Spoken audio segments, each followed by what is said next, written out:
Welcome to Mr. Brown's Basement, a channel devoted to sharing the craft of repairing, restoring, and modifying vintage electronic gear, and other random stuff.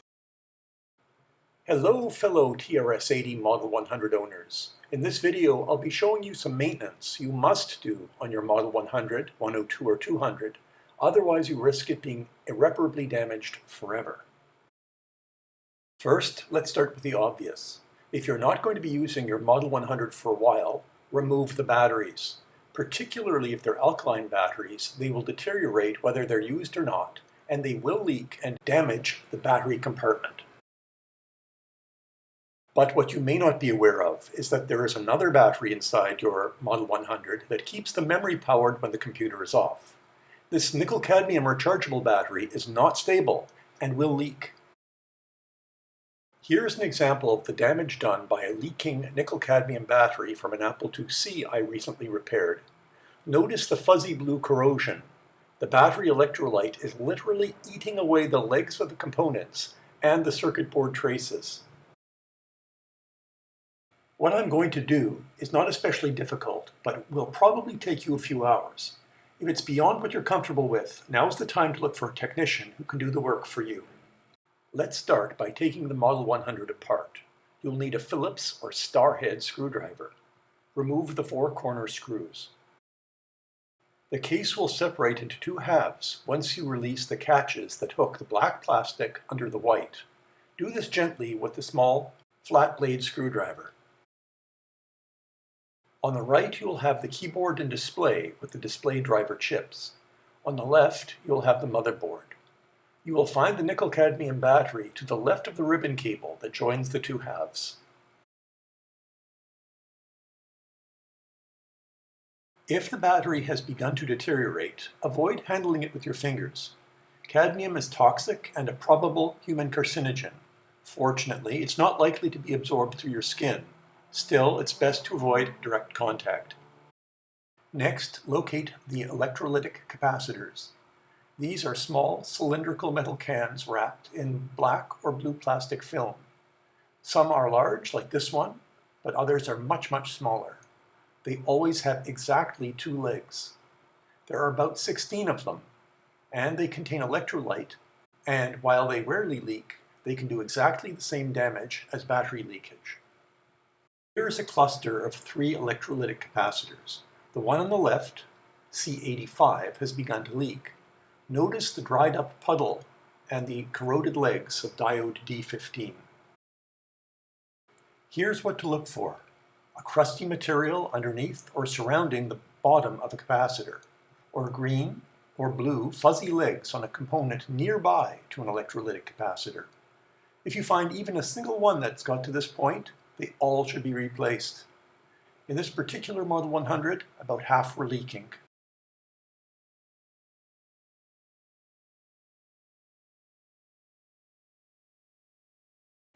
I counted 17 pieces in my Model 100, though yours may vary. These are the values of the electrolytics. Since the voltage in this machine does not exceed 6 volts, it's safe to use 16-volt capacitors, though you may find higher voltage units installed. They probably used what they had on hand. In the non-polar capacitors I ordered, 16-volt units were simply not available. So I ordered 35-volt capacitors, and they're just fine. If you're just removing the nickel-cadmium battery, you can take a pair of sharp wire cutters and cut the leads, though I prefer to desolder it completely.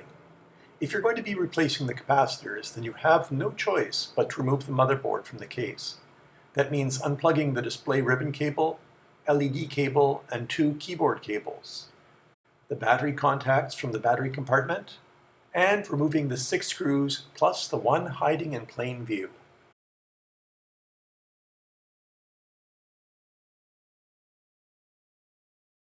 There is also a wire to the ground plane shield to remove.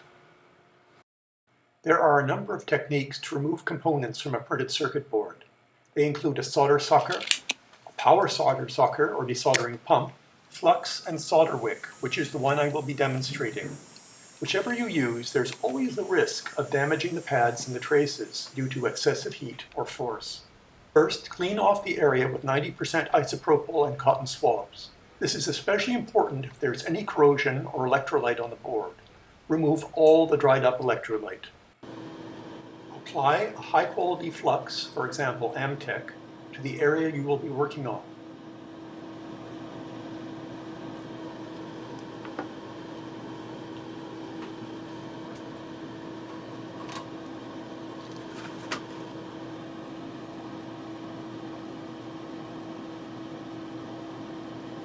Then heat the wick with a soldering iron and mop up the solder. Make sure you have an adequate fume exhaust system to avoid inhaling the vapors.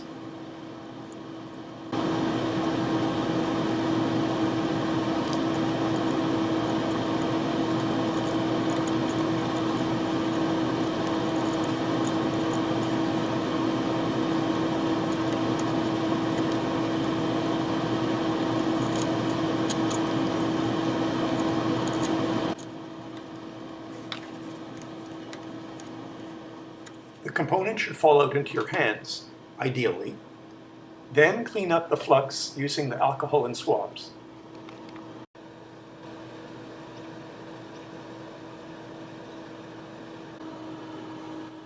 Then insert the new components, being careful to observe polarity for the polarized capacitors. Polarized capacitors can leak or explode if you install them incorrectly. Next, solder in the new components. Don't miss any of them.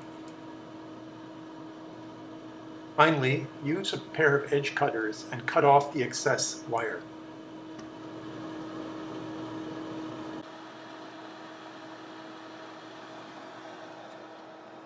Double check your work to make sure you didn't miss any capacitors, dried up electrolyte or flux, and that you soldered every connection without creating a short circuit across two pads.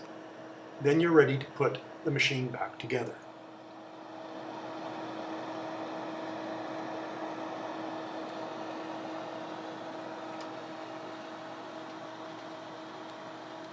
I've just powered it up, and at first I got no display at all, but then after adjusting the contrast control, I've got a display, which is excellent. I'm going to go into the basic program, and I'm going to see what I can run.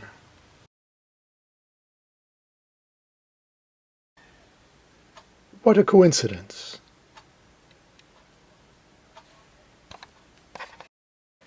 I guess looking at this, the first reflection I have is I wish the display was backlit. It's not. And that makes it difficult to read, especially in spaces like this.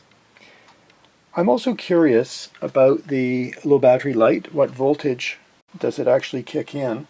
So I'm going to gradually lower the voltage until it turns on.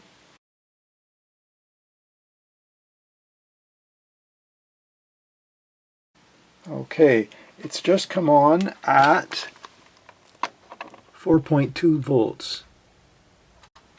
Good to know.